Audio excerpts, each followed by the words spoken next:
Return of the Jedi turns 40 this year, and to mark its re-release in theatres, we're breaking down the 6 key takeaways from the final instalment of the original trilogy, as well as throwing in 8 hidden details that you've probably missed. But just a heads up guys, we're also going to get into the dark alternative ending that never made the final cut because it was seen as being too dark for kids. The power of the dark side. Just up to this point where we are now, Luke continued his training with Yoda on Dagobah, but that was cut short as he went to Cloud City to rescue his friends who have fell into the Imperial trap. Han Solo ends up getting frozen in carbonite and sent to Jabba's palace with Boba Fett, and Luke ends up fighting Darth Vader. They have that big iconic moment where Luke learns that Darth Vader is indeed his father and decides to decline his request to join the dark side and ends up with his hand being cut off. The film finishes out with the heroes, Luke, Leia, the droids, looking out into space, which kind of mirrors Luke's binary sunset scene in A New Hope, and this time it looks like they're gearing up for the daring rescue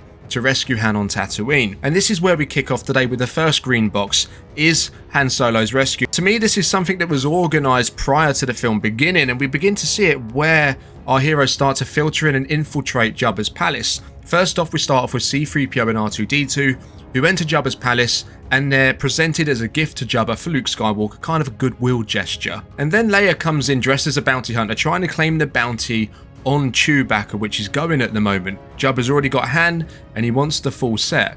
And then it turns out that Lando Calrissian is already there as well in disguise. Things go south though when Leia decides to try and rescue Han Solo herself from carbonite in the middle of the night. It's time for today's first hidden detail, and the scene where Leia is approaching Han Solo, who's in carbonite, is a decoration on Jabba's wall, and she's undercover as a bounty hunter. As she walks into that room, you can see just up there on the wall, there's a Tauntaun head, the same kind of creature that Han and Luke were riding in Empire Strikes Back on Hoth.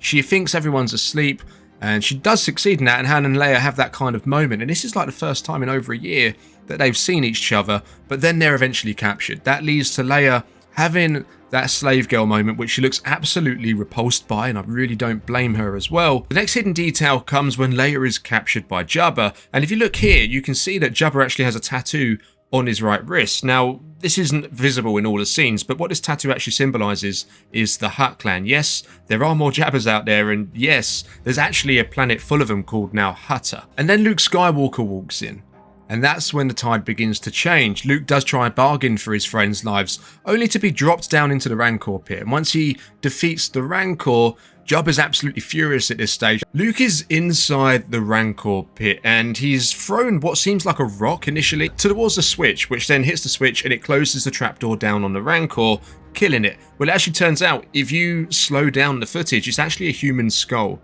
that he threw to hit that switch. Then sends him off to the Dune Sea, to the Sarlacc pit. Now, of course, when we get to the Sarlacc pit, operations go. R2-D2 shoots out Luke Skywalker's lightsaber, he gets it, cuts through Jabba's men like butter. Boba Fett accidentally falls into the Sarlacc pit, and that's him out of the picture now for 40 years. And Leia gets her moment as well, where she chokes Jabba the Hutt to death, ending his reign on Tatooine. Now, the second green box we've got today, and green is a perfect colour, and that is for Yoda. Now, Yoda's 900 years old, he's a Jedi Master at this stage, but he's coming to the end of his time. Now, we might see a little bit more about him in the future, but I'll come on to that a bit later on. Luke returns to Dagobah to complete his training, but Yoda tells him that he doesn't need any more training, he already knows what he needs, and he's got everything he essentially needs to get the job done. But there's one thing that remains: he must confront Vader again. Now Luke has his destiny in front of him, he knows what he needs to do now. But on top of this, he also gets confirmation from Yoda that Anakin, Darth Vader, is in fact his father, and he also gets a hint that there's another Skywalker out there in the galaxy as well. So overall, a really positive meeting with Yoda, even though he did pass away. This is a strange one when you think about it. Yoda's just passed away on Dagobah, but not before he confirmed to Luke that Darth Vader is indeed his father. Then Obi-Wan appears to him, and Luke actually addresses him as Obi-Wan for the first and only time in the movies, and I believe he does this because of the way he feels about Obi-Wan lying to him about who his father was and that he was killed by someone called Darth Vader. The third green circle today is going to be for the twins, and that isn't the Hutt twins, that is the Skywalker twins, Luke and Leia. After it's revealed to Luke by Obi-Wan that Leia is in fact his sister, he does tell Leia after a while. They're alone on a canopy on Endor, and it's night time, and he breaks the news to her that Darth Vader's his father. She's absolutely disgusted by this, even though technically It's her father, she doesn't know that at the time. But this face is very important because this face really sums up how Leia feels about Darth Vader, even after he's redeemed, even after Return of the Jedi. She never really buys into the whole redemption story. Instead, she focuses on all the atrocities he's caused throughout the galaxy during the Empire's reign, which is very understandable as well. Let's not forget, he blew up her home planet where she was raised. What this does as well is it also points to a possible future of Leia picking up a lightsaber and beginning her own form of Jedi training, which of course we see she eventually does for a brief amount of time as well. It's at this point that Han Solo gets a little bit jealous. He thinks there's something going on between Luke and Leia, and he couldn't be further from the truth really, could he? But he gets a little bit between his teeth at this point, which is resolved later on. But it's a good scene overall, and it adds to the tension and the dynamic between the group. Now, circle number 4 is going to be for the battle, and I'm not talking about one battle. This is Star Wars. I'm talking about 3 battles happening at the same time. The battle on Endor, on the forest moon of Endor, the dogfight up in space, and that battle between Luke and Vader. Now, to start with the battle on Endor, the Ewoks massively help out here, so we get introduced to this indigenous species called Ewoks, effectively teddy bear people. But they help after a while the rebels take down the Empire. We get some really funny scenes here with C-3PO where they see him as like a deity, a god, and Luke levitates him off the chair to make it look like he's got magic powers, like he's floating, and the Ewoks effectively do what he says after that. So they're very much allies, and the heroes get brought into their tribe. They're part of the tribe now. Now, their focus here is to get to the shield generator so they can disable the shields that's protecting a Death Star for the fighters up in space to be able to effectively attack it. And that's their mission. Now they have to go to the shield generators. They're going to be led by the Ewoks. This is a cool little hidden detail. Now, you see here a scout trooper. Well, it's actually a rebel. They're just putting on the costume. So when the other scout troopers return, they can kind of draw their attention away from the rebels that have just taken over the shield generator. And then later on, as the rebels are then captured, you see this scout trooper with his helmet off captured with the other rebels. Now, up in space, once the shield generators are down, the bombers start their runs, and they do achieve what they need in a Death Star. But while this is all happening, we have a crazy fight going on with Luke and Vader. Now, Luke has sensed Vader's conflict right from the beginning of the movie, and Vader's conflict within himself, you can see, is increasing over time. He's hesitating more. You can see the camera's panning in on him more often, where he's really focusing and he's really in deep thought. But despite all of this conflict within Darth Vader, he still takes Luke to Palpatine, as that's his primary job at the time. But little does anyone else know, Luke's also going through a level of conflict himself as well. He is also filling that pull to the dark side, which kind of comes natural to the men in the Skywalker family at this point. And Palpatine does his best to try and turn Luke, to try and get him to strike him down, to let go and give in to his hatred. Of course, Luke does briefly go for his lightsaber and is about to strike the Empire, but Vader stops him. And then Luke and Vader have a battle. This one is quite well known now, to be fair, but it's still one of my favourites. Now, if you look here, Luke has the high ground. Darth Vader gets up after Luke's kicked him down the stairs and says, "Obi-Wan has taught you well." Now, if you remember back to their duel in Revenge of the Sith on Mustafar, Obi-Wan had the high ground, and that was one of the reasons why Vader lost that day. And at this point, Vader finds out that Luke has a twin sister, and this sends Luke off the hook, and he does tap into the dark side at this point. And that darkness, that aggression, leads to him actually defeating Vader in combat. Now, Vader at this point as well is also conflicted, and I think that is part of the reason why he lost Luke.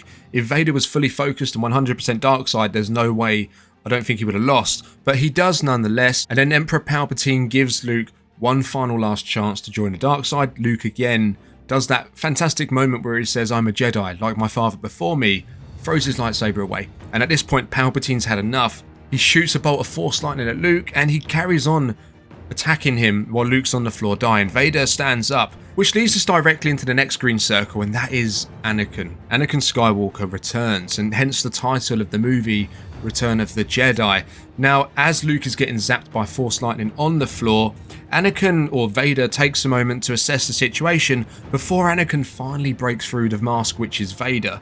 Anakin's been there ever since Revenge of the Sith. He's just been buried away, and each year he's buried away deeper and deeper and deeper. But the emergence of Luke in the galaxy and realizing that something of Padme still exists, the baby they couldn't wait to have together is born, he's here now, and now he finds out he's got 2 of them, he's got Luke and Leia. It just is a little bit too much for him, so Anakin breaks free of the dark side chains, and he picks up Palpatine, risking his own life and eventually sacrificing his own life to throw Palpatine down the reactor shaft. This is just after Vader has thrown Palpatine down the reactor shaft, and he's still receiving the electric shock, the aftermaths of it. And you can see his skeleton, but on top of that, you can also see his cybernetic limbs, which of course we didn't really see in full detail until Revenge of the Sith, which came out afterwards. And at various other points during this electrocution, you can see pieces of the suit going into his body, where his body would be. Now we get this really emotional scene here where Luke is trying to drag Vader